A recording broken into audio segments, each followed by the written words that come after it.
Should The Crow just have stayed dead? Let's talk about it.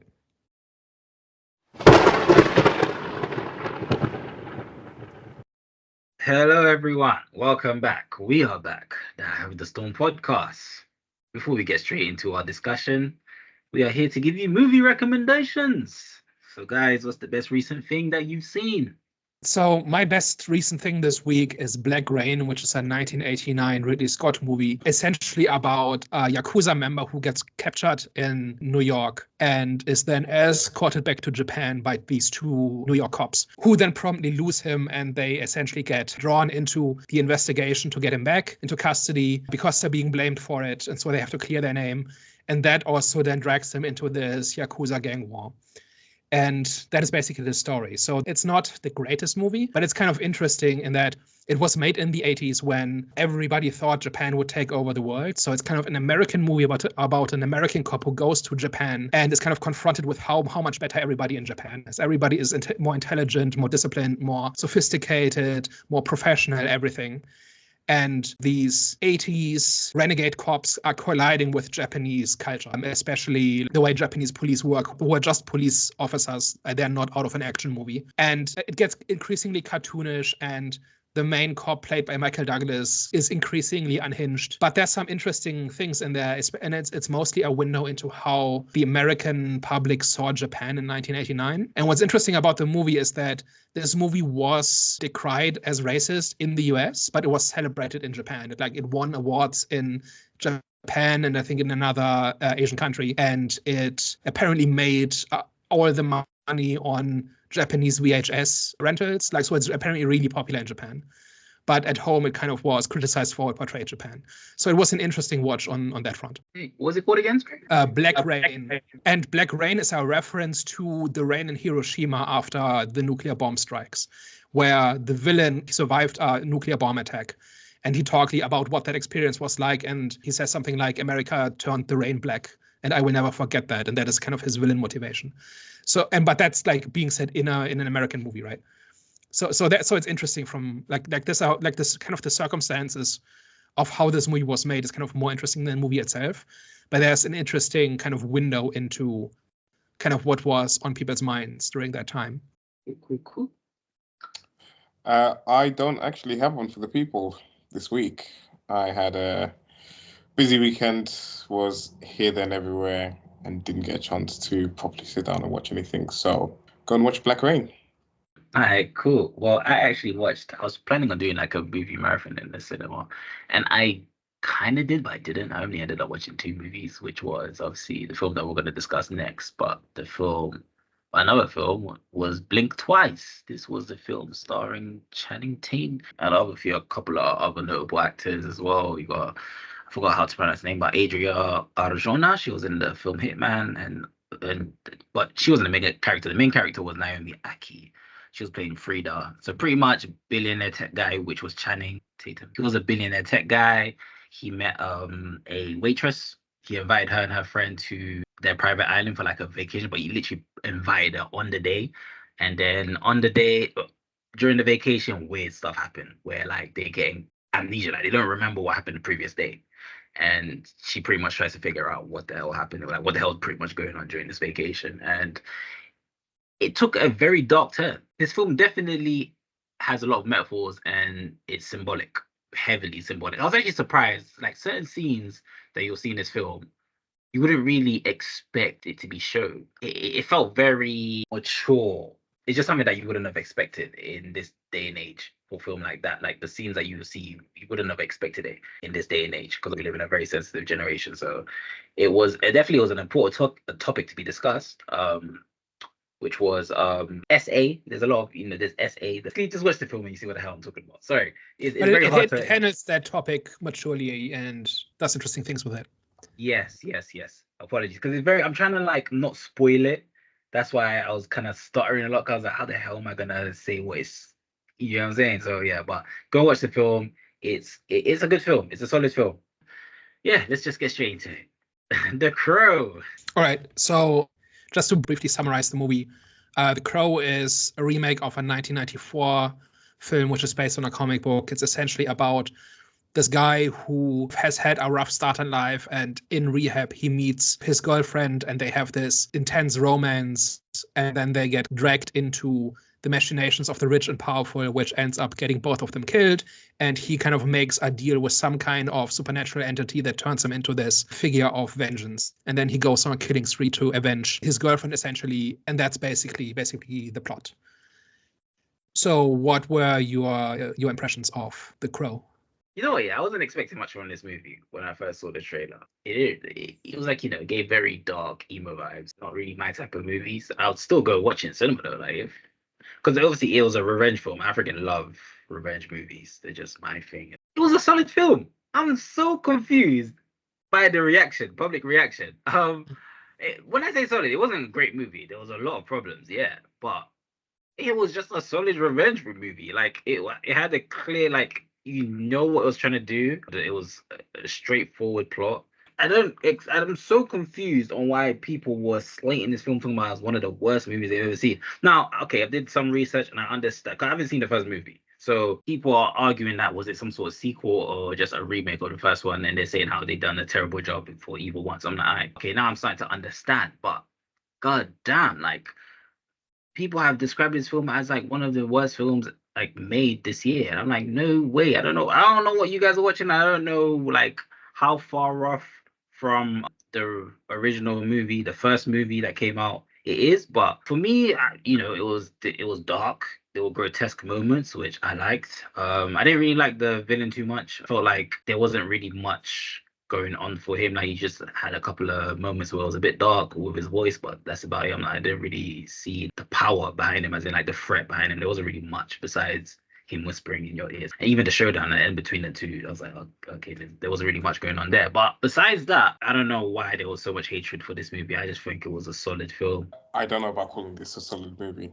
This was not good. It's not the disaster that everyone is piecing out to be, but it's not good whatsoever. It has loads of different components which could have had potential, but it just wastes all of it, and none of what it tries to do lands at all. I mean, it spends too much of the first portion of the movie trying to build up this like love story, which I was not invested in at all. And it was really weird because it seemed like Shelley was the main character of the movie for like the first part of the movie, and I was like we're not getting enough information, a backstory, understanding as to sort of what his character is. It just seemed like he was too consumed by the Shelley character, and she was kind of playing too much of a focal point in the movie for a person that shouldn't really have been sort of that heavily focused on.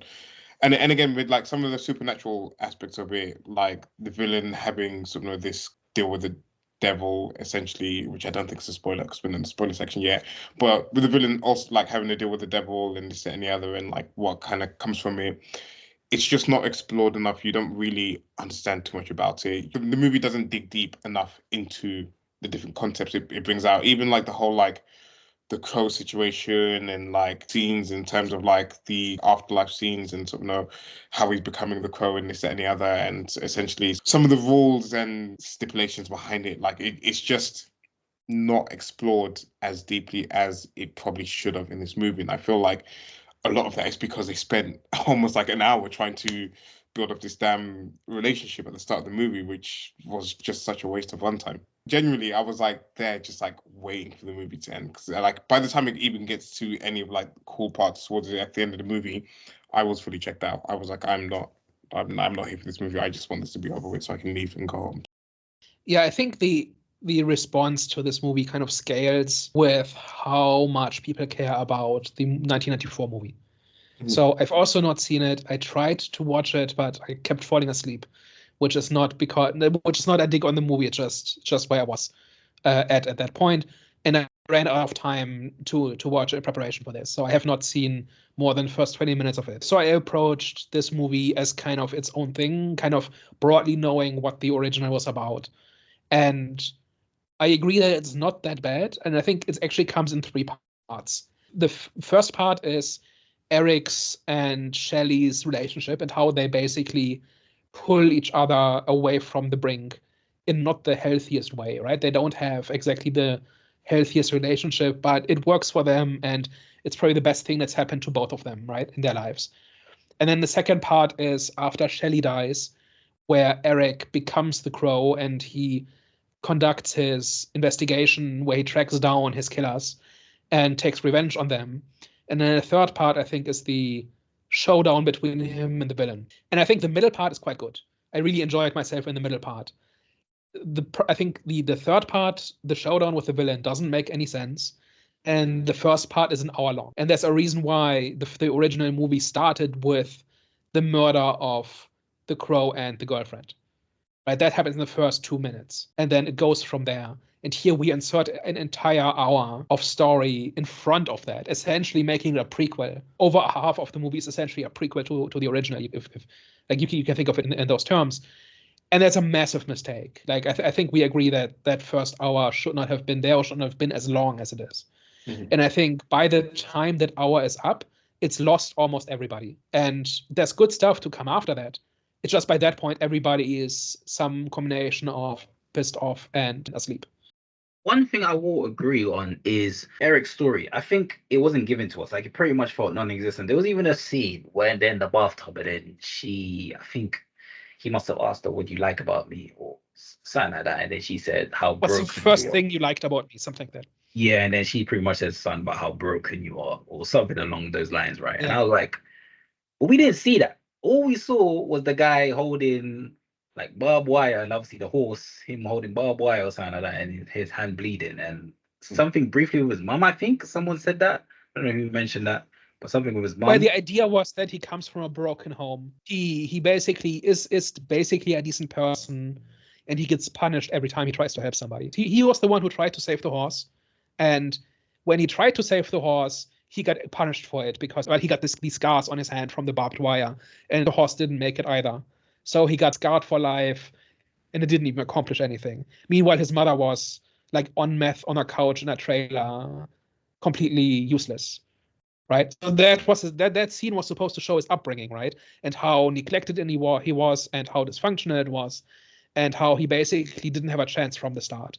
And that is how he ends up in rehab. Like, I think if the first hour had just been a movie on its own, I think it would have been a perfectly fine streaming movie about somebody who goes to rehab and meets the love of his life, and it turns his life around. The problem is it's in a Crow movie, right? If it was a separate movie, I think it would have been perfectly fine for a different audience. My point in all of it is just, I think it makes sense, and I think I have a decent sense on who Eric and Shelley are. I just don't like them, and I don't want them in my superhero movie. I hear what you're saying, but for me, it just didn't feel enough, because like I just couldn't feel how broken the character was, especially to the point where it's like, okay, you're so broken to the point where you've fallen in love with this girl, where you would exchange your soul for it, like you would exchange your soul for her. Like a sane person, someone who didn't go through the traumatic experiences he went through, he wouldn't have done that. Do you know what I'm saying? Like, and so it's like, cool. He did that because obviously he loves her, but at the same time, his trauma contributes to that, which contributed to the decision of actually exchanging his soul for hers. But I just didn't see the brokenness. Cool, I understand you don't have to show full doses of things. Sometimes you can just show like a little moment, and then that should give you what you need to know as an audience. But for me, it was like, it just felt snappy. Like, it was just like, okay, there's still not enough throughout the film. I want to see more of his trauma, more of his brokenness, to kind of like justify his decision in terms of like how, just to justify his decision in terms of exchanging soul. I didn't see that. I'm like, oh, okay, so they've just pretty much, it's like they've just fallen in love because that's just the way that the story goes. So that was my issue with it. They certainly fall in love because the script says so. But one thing they did sell me on was that she was the first person to show him kindness in his, like, ever. What was confusing about that, though, was like at the start I thought he was in prison because they show him kind of getting like roughed up, and essentially he was like kind of like being bullied in this like particular place, and like the guards seem to be allowing it to happen or whatever, if I remember that correctly. So I was so confused when Shelley walked in, because like the whole time I'm thinking, okay, this is a prison, and then she walked in and I was like, okay, maybe in this universe it's a mixed prison. And then it turned out to be a rehab place, and I was like completely confused by like kind of like that opening as to sort of what they were trying to set up in that sense. But I think I agree with what you guys are saying in terms of like there just wasn't enough there to like properly convince me that, you know, that little boy that we saw at the start of the movie. I mean, like when you kind of explain it, you can kind of like see it, but it's not explicit enough to like properly understand Eric as a character for for us to understand that he is this kind of like this kind soul or whatever who's just like had this like troubled upbringing and is like that's led to him sort of being in the situation that he's in. I feel like they just needed to give us more of that, but then they chose to opt with having Shelley as more of the main focus at the start, which just for me didn't help kind of like get familiar with the character. Yeah. So, quick question. So, what is this film actually supposed to be? Is it supposed to be a sequel, prequel, or a remake? It's a remake. A remake. Okay. So now this is making more sense as to why there's so much outrage. Okay, I understand from the audience perspective, even though we're the audience, but as in like other people's perspective, why they're angry. But in terms of you, like, would you say that it's the fact? Wait, Hervé, have you seen? Because I know Daniel, you've watched the remake. I mean, you've watched the original. Hervé, have you seen the original? Tried. I didn't succeed. You didn't succeed. No, I didn't get a chance to. I wanted to, but I didn't get a chance to. Okay, so pretty much this is a new movie to everyone. So you guys just genuinely didn't like it.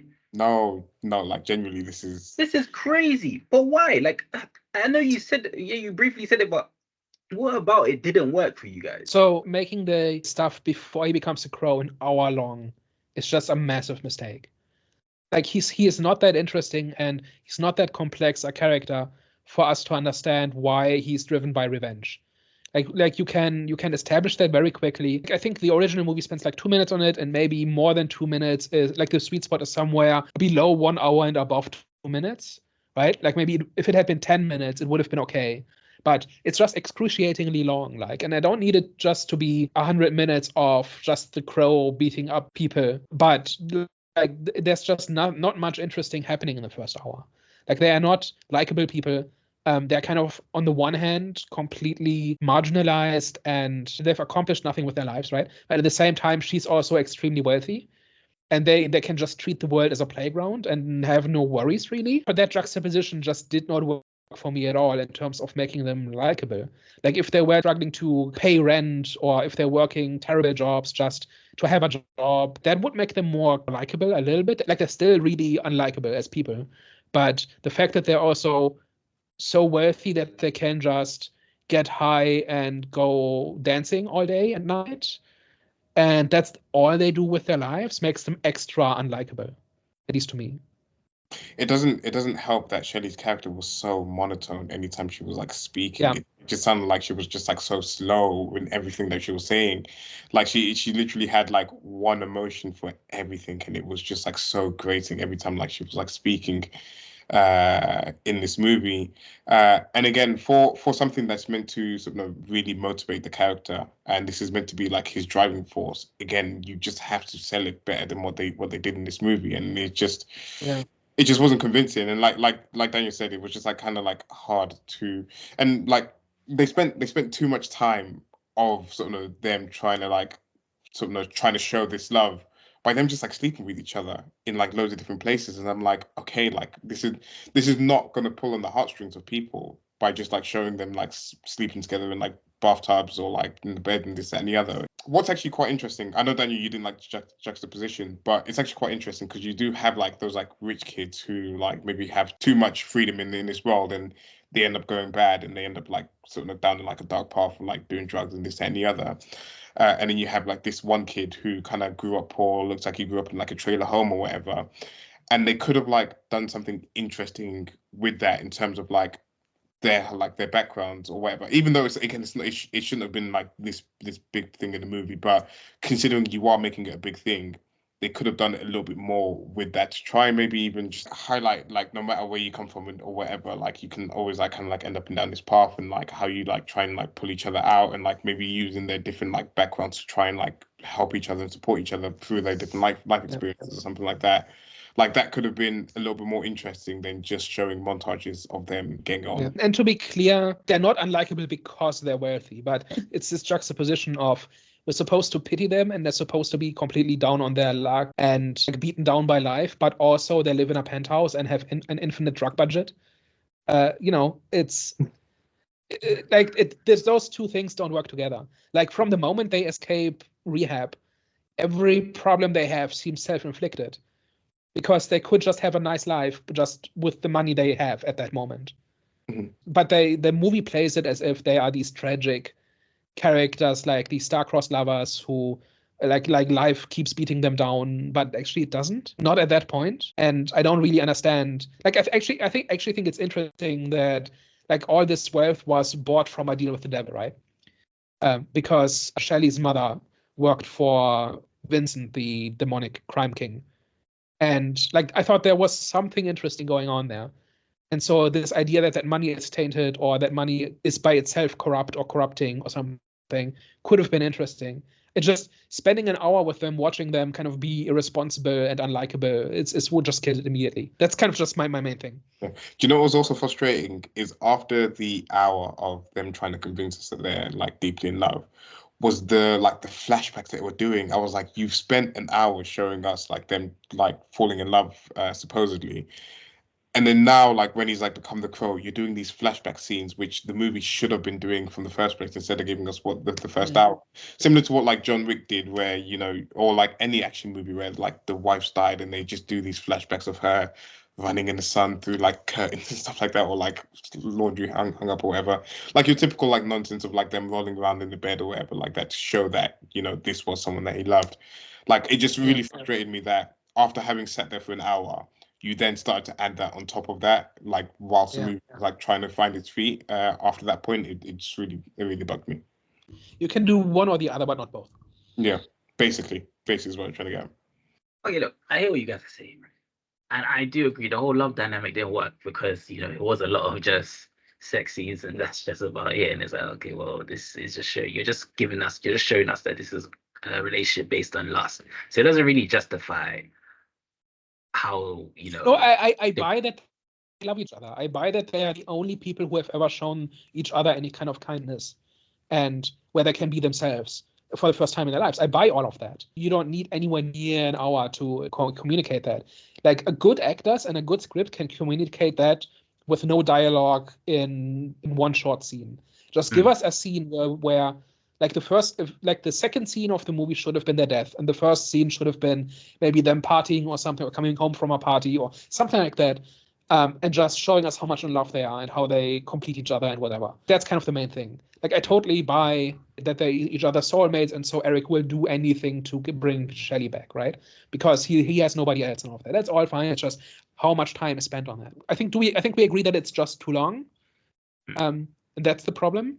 I mean, I didn't like it as a whole, anyways. I didn't like any of it, but it's also too long. What I was gonna say, like for me personally, like I didn't necessarily have an issue with it, but I do see how it can come across to other people that this is just lust, and it doesn't really kind of justify how powerful what's his name Eric's love is for Shelley, because okay, like we're really still like, for me, I didn't have an issue with it because I just said, look, they're both broken people. Broken people generally fall in love in crazy ways. You know what I'm saying? Like when they fall in love hard in comparison to people who don't have that much trauma. So for me, I didn't necessarily have an issue with the love, but I do see how other people wouldn't. Now, the reason why I didn't have an issue with this film and I felt like it was solid is because it did a good job at kind of like with the whole bringing to life the whole the atmosphere regarding, like, it was very dark, it was very moody, and I thought they brought that to life and they did a good job at doing it. That's why like the whole, like you made a point in terms of Shelley's character was very monotone, but that kind of does fit in well with the whole dark, gloomy tone that you're setting off in the film. Do you know what I'm saying? So it's like I hear what you're saying, but at the same time they kind of serve their purpose. Like I didn't have an issue with that character, like especially like the whole rich aspect, them being rich and having like unlimited drug fund. That was funny. They never once worry about money, right? They just have a penthouse that they can do anything with and apparently infinite resources. So all they do is party all day, right? So they can, like, I don't want to belabor that point too much. It's just that doesn't fit together with how much we're supposed to pity them. To kind of like move it on. Yeah. Another issue that I had was like part of like the contract that he had with the Crow was that it had to be like this like pure love and like this like unwavering love, like had to be like no doubt behind it or whatever, otherwise he would like start to lose his Crow power. And then again, I feel like this just wasn't executed properly, and I feel like the right pieces were there, And again, if they hadn't spent too much time at the start of the movie, they could have like maybe explored this a little bit further in terms of like things like unconditional love, or like how well do you like believe you know someone, how well do you like love someone to maybe trust your feelings about them over sort of what you're seeing about them. Because obviously there's this video of her stabbing her friend in the neck, and obviously like it's obviously revealed that there's like this demon guy who like made her do it basically. But part of the movie, or what could have been interesting, would have been this exploration of like, she's died, he's trying to uncover sort of this mystery of like who's who's behind this, like this kind of like guy that's at the head of it. And it would have been interesting to see him like start to like find or uncover like new pieces of like Shelly's like life that he maybe wasn't aware of or didn't know too much about, or like some of the dark secrets which could have like posed or like raised questions, or like made him like start to have some of that doubt about her. And then the question then becomes, how much do you know this person, or like how much do you trust knowing this person over like what you're seeing and what you're presenting, and maybe there's bigger like narrative behind it or like that. I feel like that could have been something more interesting to explore than what they kind of chose to do with it.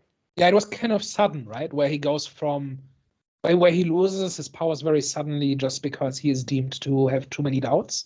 He does see that she's being manipulated in some way, right? There's even if he doesn't know the full extent of the demon's powers, he still has a sense that there's more going on than she just stabbed somebody for the fun of it.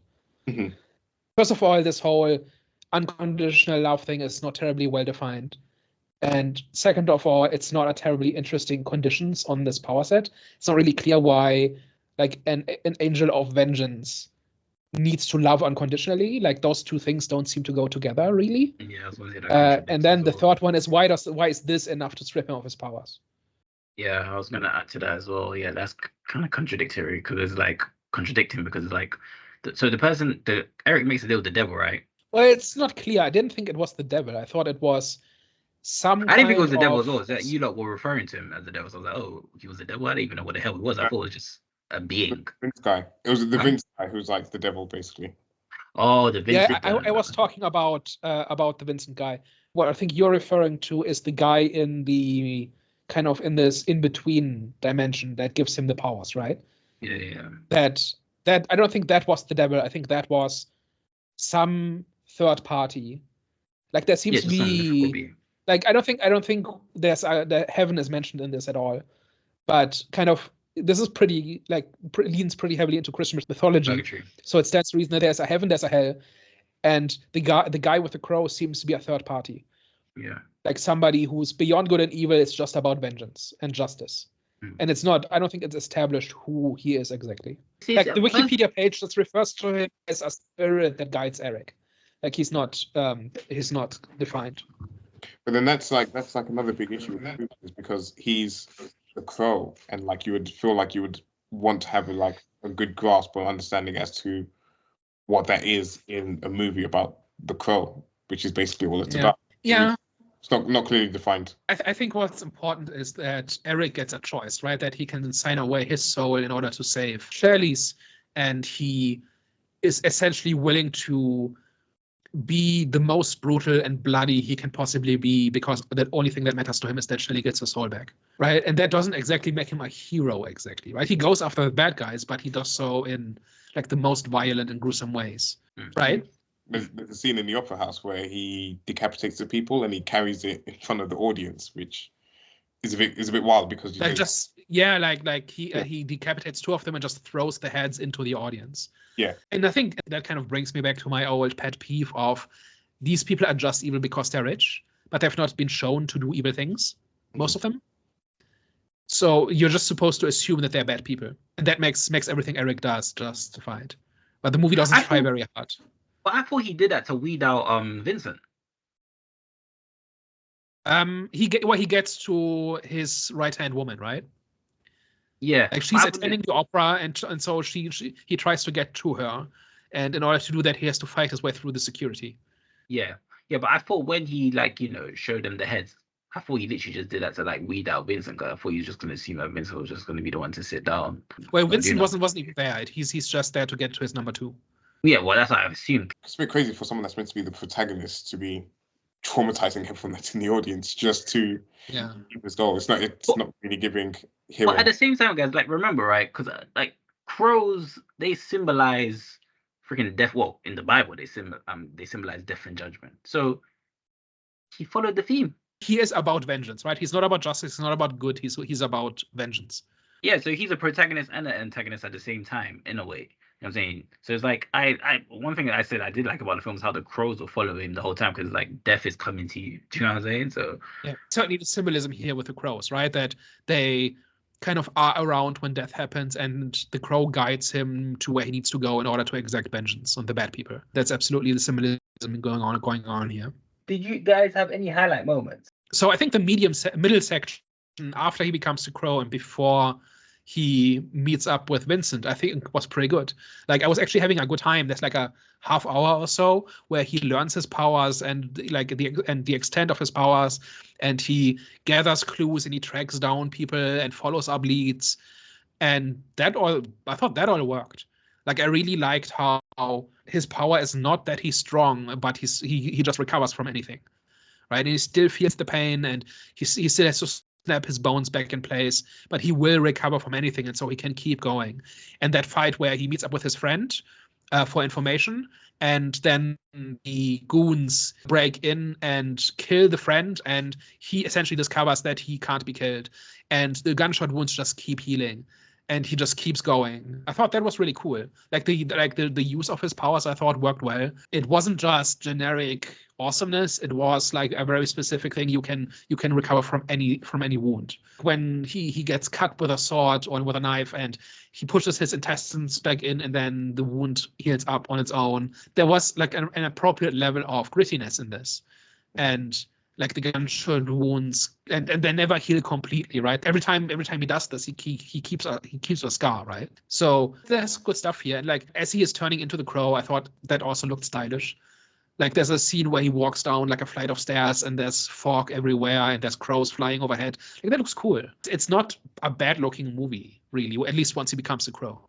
I was gonna actually say that in terms of like the crow design. So I've only like seen like clips or like sort of kind of stills of the first crow, sort of the original crow, and I do feel like the design with like all the tattoos and stuff like that, I do dig this a little bit more. I am like feeling the way like they've kind of designed him as a crow in this particular movie. And just to add to what you were saying, Daniel, was the moment when he gets shot by the police. I thought that was like quite a good sort of moment in the film as well, when like he just kind of like suddenly gets shot, and then the police kind of going about his business, and he obviously like he like rises because he's like can't be killed, and then they have like the whole like knife fight and stuff like that. I thought that was like a good moment in the movie.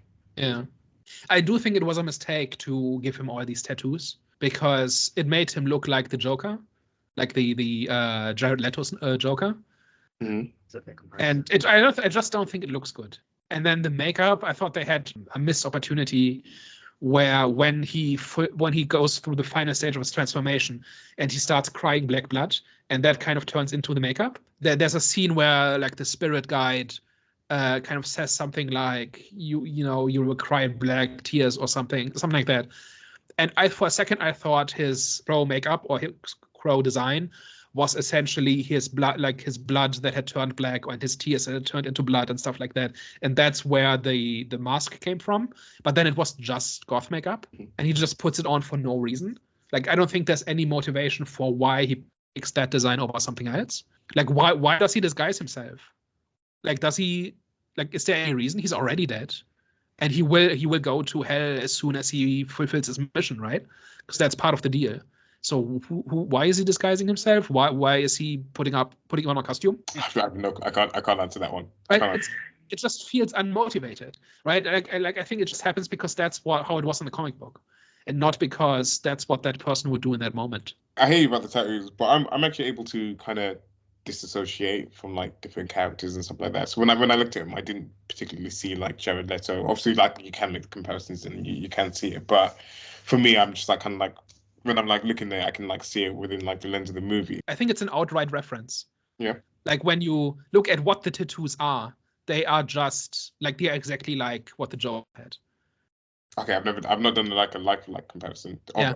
But if I mean, just in terms of style and how they look and what they say and stuff like that, I would be very surprised if they didn't just use that as a template. And it's just too much, right? Like, no, it's not about him having tattoos. It's about having this many tattoos and this kind of tattoo. Anyway, like I just didn't think it was a very good design.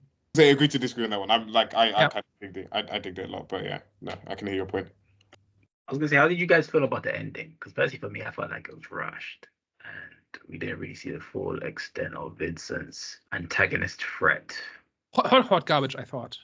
So I think I'm being more charitable than most people by saying the middle section is actually quite good, even though it's just half an hour. But I think the end of it just stops making any sense whatsoever. And I'm trying to really piece together again what exactly happens because it's so confusing and nonsensical. So for one, Eric transports both of them to the train yard, right?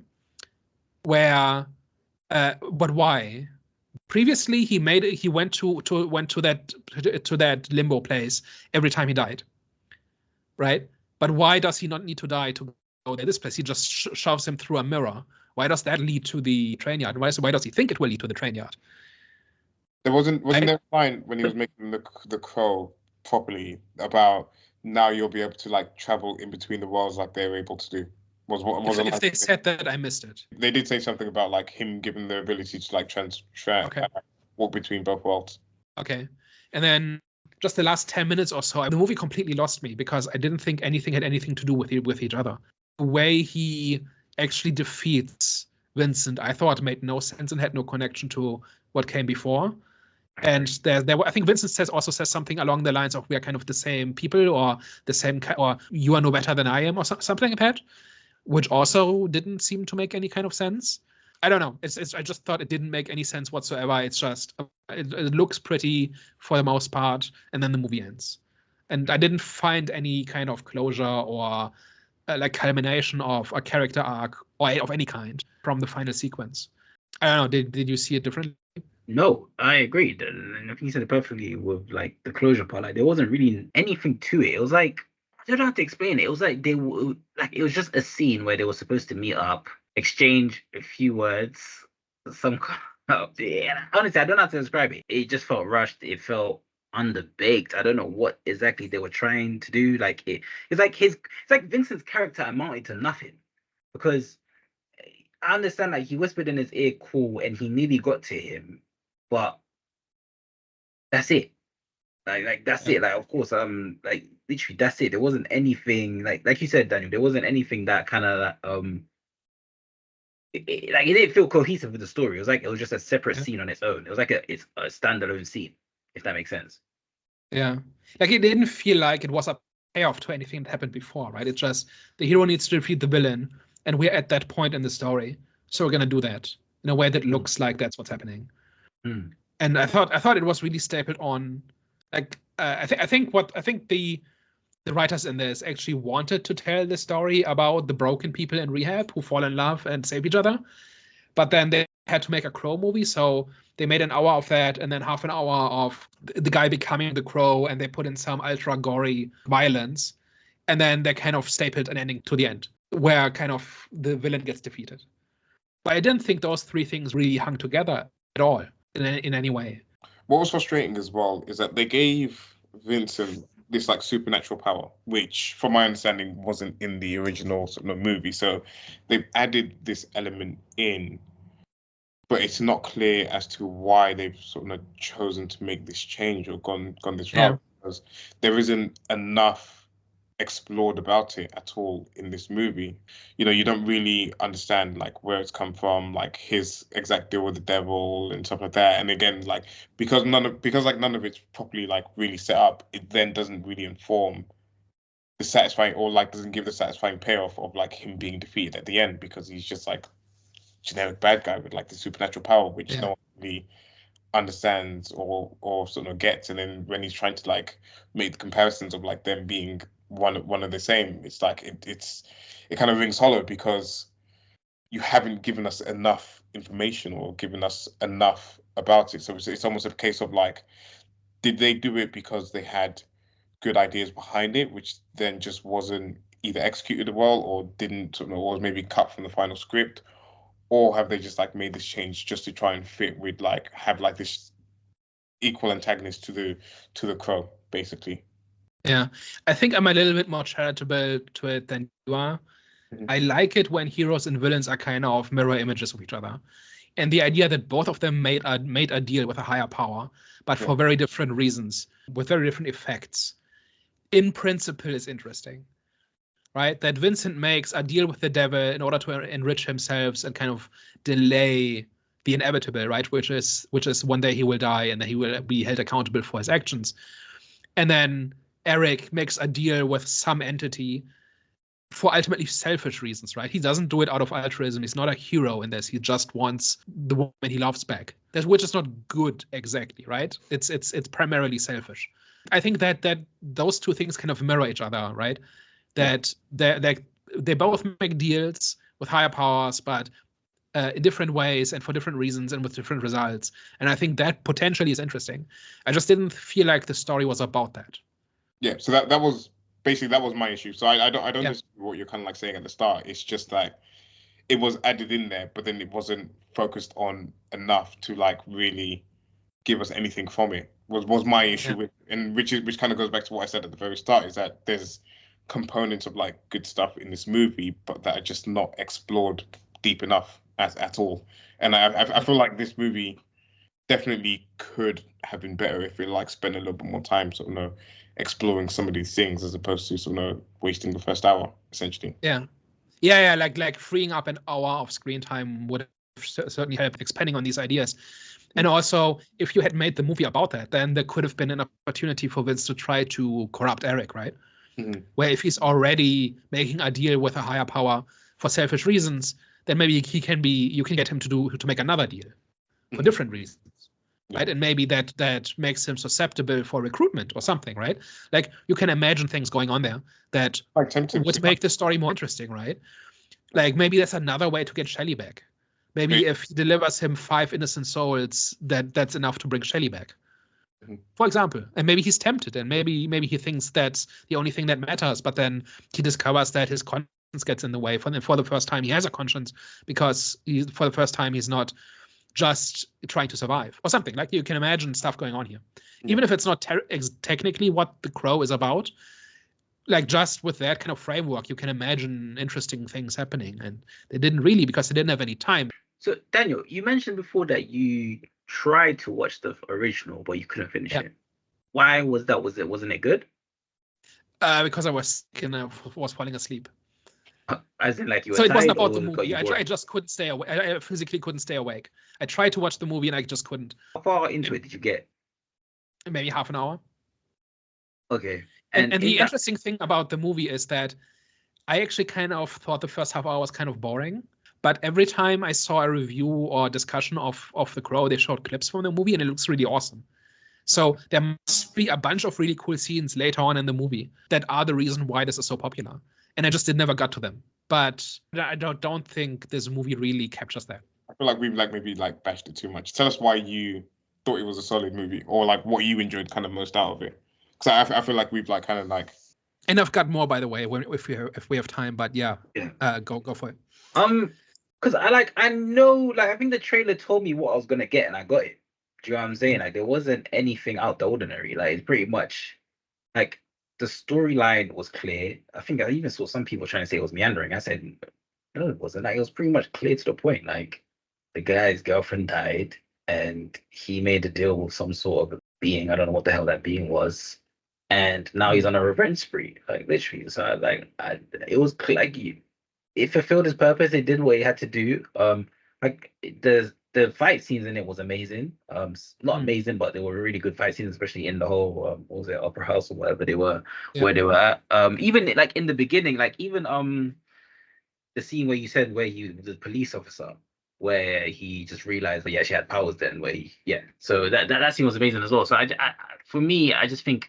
Like I said, I didn't say it was a great movie. I just said they got the tone correct. It was dark. Like literally, the trailer tells you what you're gonna get, and it's very rare. Not rare, but a lot of the times trailers like hype up the movie, and it kind of gives you like an over expectation of what you're gonna receive. This one, they pretty much did its job. Like, it says this is what you're gonna get, and I felt like that's what I got. So it's a combination of a few different things. One of them is that the 1994 movie is like really beloved, right? A lot of people really like that movie, and also famously the actor who played the Crow in that one died on set. He was kind of shot by a prop gun that kind of went off, and they kind of finished the movie from B-roll basically. So it's got this like legendary airs or aura surrounding it, where like a lot of people seem like the idea for a lot of people seems to be like, this guy died making this movie and now you are kind of dragging it through the mud for money, right?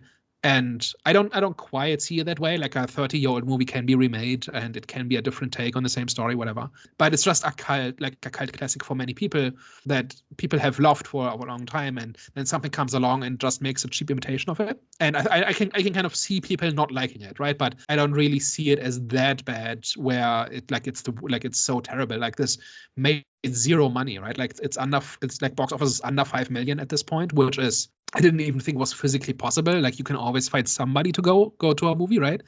This is just being rejected even more than Borderlands was. There's another aspect, I think, of why this movie doesn't work for many people, and that is, I think The Crow is very rooted in 90s culture, especially 90s kind of counterculture, goth culture, techno culture, that kind of thing. Like, this whole alienated youth kind of being lost and being consumed by crime and drugs and alienation and abandonment and all of these things seems all very 90s to me. Like, that is something that was in the zeitgeist at the time, and I don't think it is today.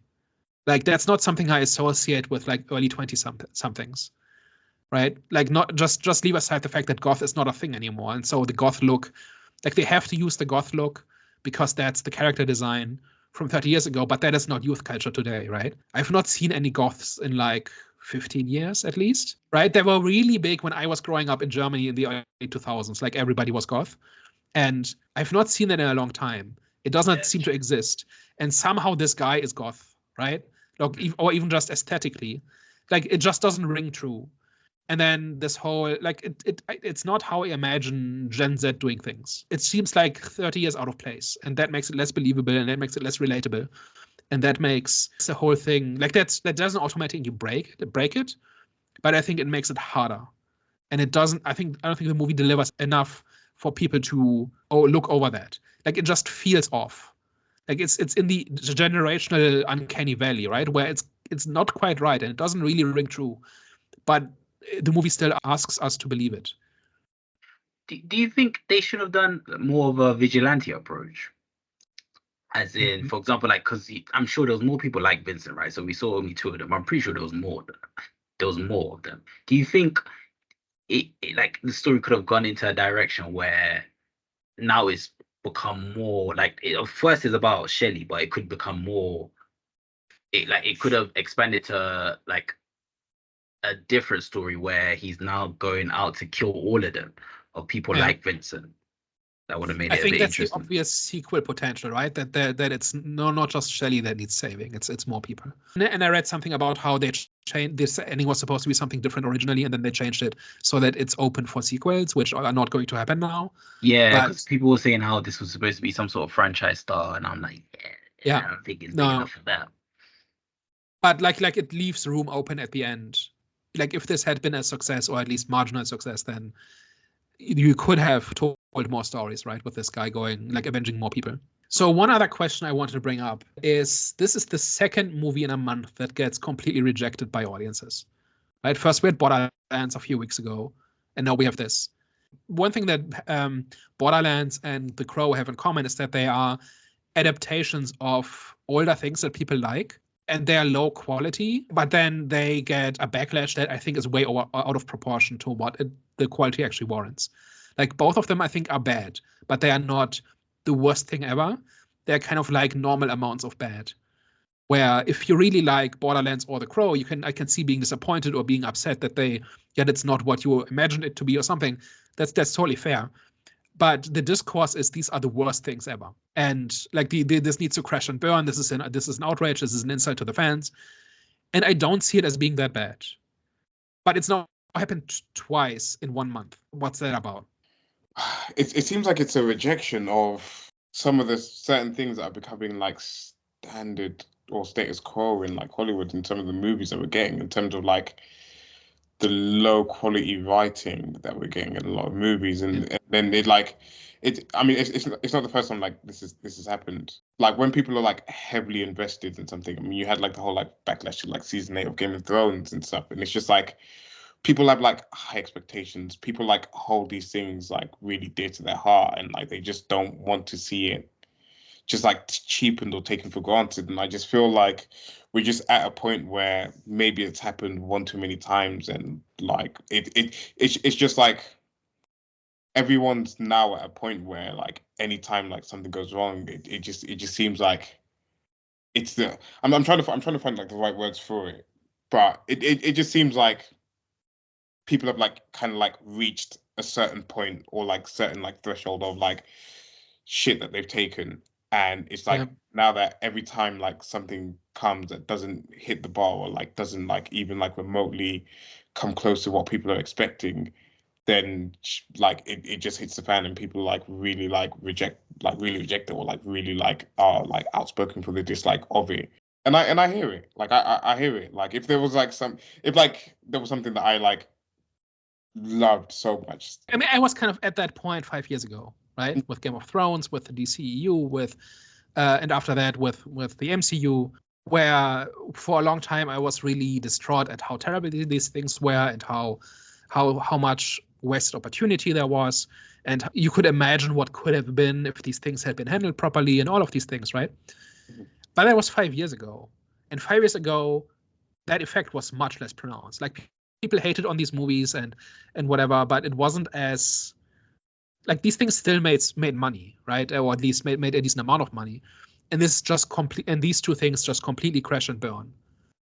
And it's pretty unanimous. It's not like there's two factions. One of them thinks The Crow is the best thing ever, and one of them thinks it's the worst thing ever, and they hate each other on the internet, right? It's not that. That is not happening. There don't seem to be many defenders of either Borderlands or The Crow. And so like everybody seems to be united in their hatred for, or at least rejection of these things. I agree and I disagree. I disagree that films like original movies in the past shouldn't be changed in the future. You know what I'm saying? Because I think sometimes you need to kind of like, you know, remake something which is, I wouldn't say suitable, but something which today's generation can watch and enjoy and engage in. However, Daniel, you made a point where you said, okay, this film still felt like it was stuck in the 90s. So I'm not really too familiar with the 90s. So if that's the case, then it's like, okay, well, they didn't really do a good job at creating something new, which is going to kind of like engage the new audience.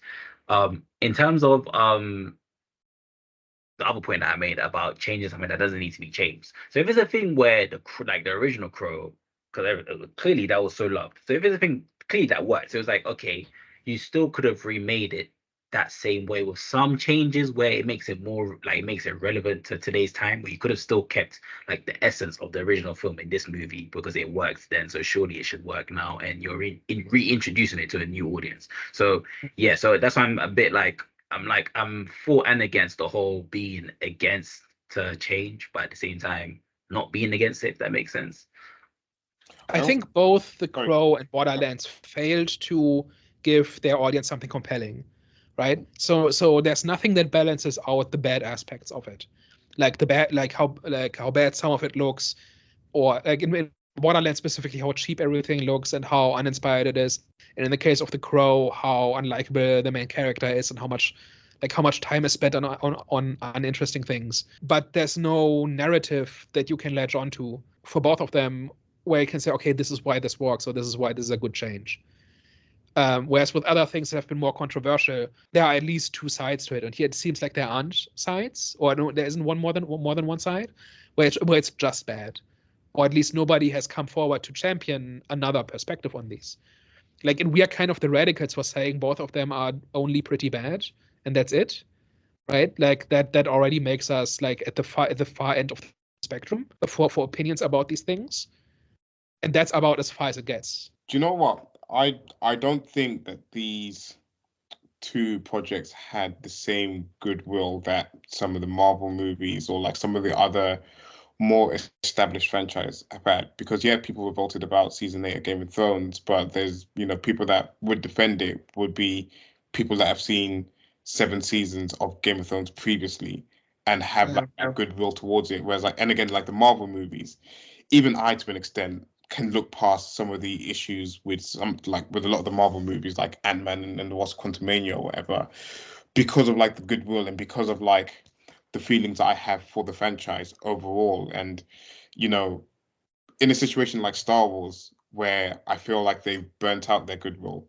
by sort of, you know, kind of like producing bad content after bad content for too long a period, where now it's overwhelmingly negative on their side, which is why you get the reaction that you get to the Acolyte on their side of things. And you kind of like start to get some people that try to sort of, you know, do the same with like Marvel projects, you know, with like She-Hulk and stuff like that, where they try to be a little bit too extreme on it. But I feel like it's more pronounced on these 2 latest projects. It's just because there isn't that goodwill behind it. It's sort of, no, it's stuff that, you know, doesn't have, like for Borderlands, for example, the people love it. The people that love it because of the video games, not because of the movies. And if you then make a movie that completely changes everything and doesn't give the same feeling as sort of, you know, as the video games, you've already marginalized that audience on that side. And then of course, if it's not a good movie, then the actual like moviegoers and the critics aren't gonna like it either. And similar to the Crow, there'll be people that, you know, enjoyed the sort of the first movie, the first one that came out,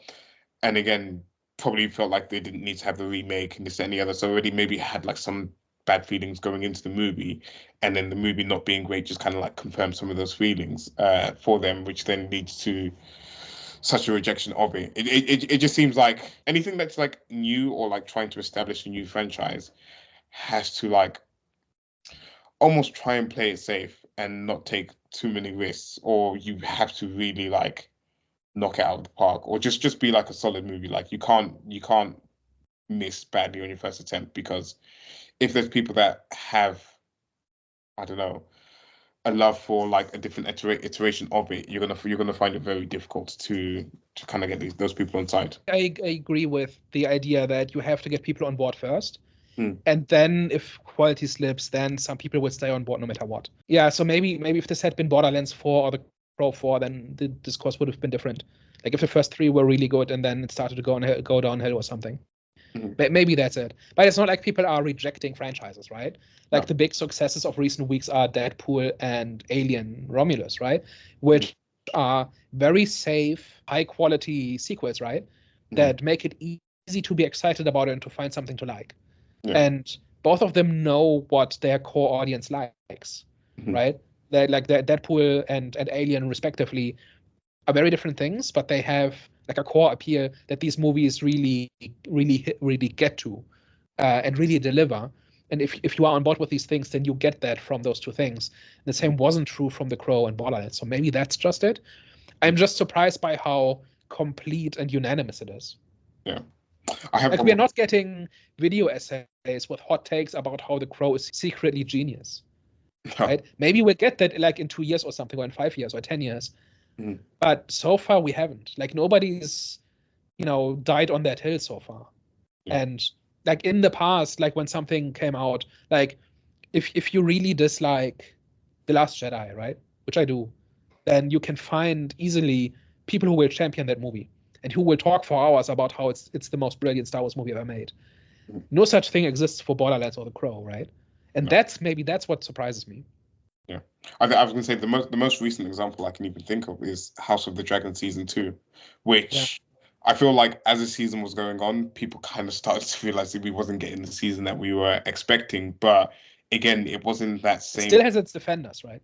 Yeah, exactly. Which I was going to say, it didn't have that fierce backlash that these two sort of projects have had, and that's because we got such a great season 1, and people love season 1 so much that season 2 might have slipped in quality, but people are willing to sort of kind of like invest back into the world, and I'm sure like those people, the same people, will check out season 3 because it might sort of kind of give the promise that season 2 kind of failed to deliver on, essentially. So that was just like one of like the most recent examples that I could think of like something that didn't hit the quality that it should have, but also didn't get the same. More polarizing as opposed to being outright rejected. Yeah. Yeah, it just kind of struck out to me because I don't really believe that this is like the turning point at which people suddenly become like very critical and very demanding in terms of quality and just start rejecting bad work en masse, right? Because that's not like, even bad movies tend to still make a decent amount of money, and I'm still not emotionally over the fact that Madam made $100 million, and like that just like is kind of an exhibit of, no matter how bad your movie is, millions of people will still go, and the same has just not been true for these. And I don't know, it feels like a tipping point. I just don't know in what direction and towards what. I can't really believe that it's like everybody's suddenly become a hypercritical consumer of movies. But it's a turning point towards something. Yeah, and I think maybe in 2-3 years we will see what that something is. But right now it's not visible yet. Yeah, because even saying like people being hypercritical about it, you would still expect maybe like a good first week out of of a new movie, like for the movie to make decent numbers in the first week, and then if it's sort of overwhelmingly bad, then that number to kind of like tail up, and you have like these like massive drop-offs in the box office in like the second or third week. But it just seems like people aren't even giving it a chance. If you're saying that The Crow's made under 5 million in its first week, then it kind of goes to show that people, or like there was something that happened beforehand which has already turned off a lot of the their target audience from going to see that movie, it seems. It had something to do, I assume it had something to do with Rotten Tomatoes, where I don't know what happened, but they weren't showing the reviews of the movie until after the So the review embargo for Borderlands was, I think, the day of the release, and for The Crow it was like 4 hours after the premiere or something, which basically means it's a stinker. But yeah, I think that's an important point, that this movie got rejected before anybody had seen it. I think it got rejected from the first trailer, and the narrative about it from the beginning was, this is terrible, it's a dumpster fire, nobody should watch it. It's and I think that's been vindicated, right? It's not this great movie that got a bad rap and then died at the box office because of first impressions. This is actually a bad movie. I don't know if it's a good thing that people are making up their minds before they've seen it, or before somebody has seen it, right? It's not like you said, it's not like this had a strong first weekend because people kind of are into The Crow, and then word got out how bad it is, and then it crashed and burned in the second weekend, right? It crashed and burned before the premiere. And I don't know that that's actually good. No, definitely not. I wouldn't say. Because what if it had been good and then nobody gave it a chance? Yeah. I don't know. It seems like this makes movies even more risky. And if this continues, maybe studios will become even more safe in what they make and how they promote things. And maybe the review embargoes will get even stricter, because you just have to gamble that the hive mind doesn't turn against you before your premiere and just kills your project outright. Like what do you do as a film studio in that environment where they could pull a Crow or Borderlands on your movie before anybody's even seen it? Just make better movies, make better movies, and make better trailers. Or like I don't know. They need to think how they make the trailers, because I do believe the Borderlands trailer and the Crow trailer were both heavily criticized in terms of like the look and the feel of it when they were out, and again, that's not a good sign. That's already like kind of turning away like a lot of the audience from the get-go, to be honest. So hopefully they learn to make more quality things, because you said the people weren't wrong about the two movies. I don't think people were wrong about the two movies. So hopefully they learn. But I mean, the thing is, like, we've got Craven coming out. I think it's been moved to December, I think, at the time of recording. So that might have changed by the time this gets uploaded. But I don't know, the trailer doesn't look great, but it also looks like there could be a decent movie in there. And I'm not going to make up my mind until somebody sees it. Like I don't have to necessarily see it myself, but I'd at least pay attention to whether it's actually good or bad. Yeah. But everybody seems to have already made up their mind that it's terrible because it's a Craven movie, it's a Sony Spider-Verse movie, because it follows up from Madam Web and all of these things. But like, I think if you watch the trailer, you can see kind of bits and pieces of a halfway decent movie in there, and which still might mean it ends up being bad, but we don't know until we see it. That goes back to the goodwill part as well, is that Sony haven't built up that goodwill. Sony have built up a reputation of not producing good movies. So that, Yeah. and I feel like that affects people's perception of when they're viewing these trailers as well, is that like when Sony are putting out the Craven trailer, is people are looking for things that will make the movie bad, or like looking for signs that the movie's going to be bad, as opposed to looking for signs to be excited about or to understand that the movie's going to be a great movie, essentially. So Yeah. part of its reputation, and part of it is so like for Sony as an example, is that they need to do a lot of work to kind of change the way that people perceive their movies, because I actively avoided the trailer for Craven because I didn't want to have that negative perception of the trailer and of the movie. So I actively didn't watch it, and I'm just kind of like waiting to see it when it comes out. But they just they just need to do something to change the reputation, because I know that if I watched the trailer, I probably would have watched it with with the mindset of like, this is probably going to be bad, and would have like looked to pick out the bad things in that trailer. Yeah, and I have zero expectations, but just having seen the trailer, it looks okay. Yeah. Right. So, but that's just my example of something that's coming up. We have no idea if it's going to be good or not, and everybody already has an opinion about it. Mm-hmm. Right. And it's not just because Sony just makes trash and this is Sony, therefore it's trash. Like, that's at least a logical argument. I'm just saying, I think people seem to be very quick to form an opinion, and it's also like what the crowd thinks. Mm-hmm. Like, it seems to be, it's more about hating on a movie together as opposed to trying to figure out if this is a good movie or not. Mm-hmm. That kind of seems to be in the mix as well. Yeah. And yeah, on the one hand, I'm happy to see bad work fail. On the other hand, I'm not sure this is a positive trend, depending on how far people take this and where exactly it goes, which I think it's too early to tell. But it's kind of just an observation, because it's happened twice now in 1 month, and that makes it a little bit more than just a fluke.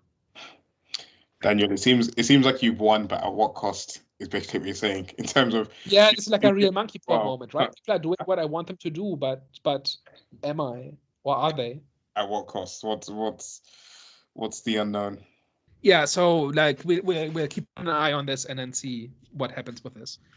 But it seems to be just a change in terms of how people are engaging with movies and what they will accept from studios, which in principle is good thing, but this can be taken too far or in the wrong direction. But we'll see.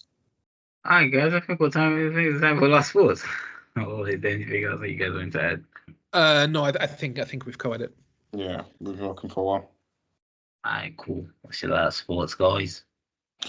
Last Sports, another example of, and this is kind of commentary on movies this year. It seems like another movie that probably had some good elements in there that weren't realized in the best way possible, not executed well, which leads to it just not being an overall enjoyable movie, which is a shame, because there was like stuff in there that could have been interesting, but it just didn't stick to landing. So I'd give it maybe a 3 out of 10, 3.5 maybe out of 10. No, that could actually go down. I just thought about the first hour of that movie again, and that was a weird choice, odd choice to go with. But yeah, we'll go 3 out of 10. For me, I still think it's a solid film. First act, not so great. And last act, with like the whole showdown between Vincent and Crow and Eric, wasn't so great either. But I do agree with Daniel in terms of like the middle part was very strong for me, and like I was saying, the action sequence was very good as well for me too. Overall, I had a solid experience. Wouldn't ask for a refund. I'd give this a 6. I'd give it a 6 out of 10. Yeah, I don't have much to add. I think the first hour kills it. Middle part is pretty good, and is pretty weak. Not something I would recommend really to anybody. So it's a 5 out of 12 for me. Like, just not the worst, but not good enough. All right, guys. Thank you very much for tuning into today's episode. Hervé? Yeah, let us know. Are you the one person that actually likes the Crow movie? Actually, there's 2 people, because obviously we've got Jonathan here who gave it 6 out of 10. So are you one of 2 people that actually like the Crow movie? Let us know your thoughts in the comments down below. And of course, don't forget to like, share, and subscribe. We're on the road to 100 subscribers, a humble 100. So yeah, join us on our journey. We're obviously going on to do more and more things. Yes, guys, join us. Don't be a hater. But we will catch you next week. Au revoir. Ciao. Bye-bye.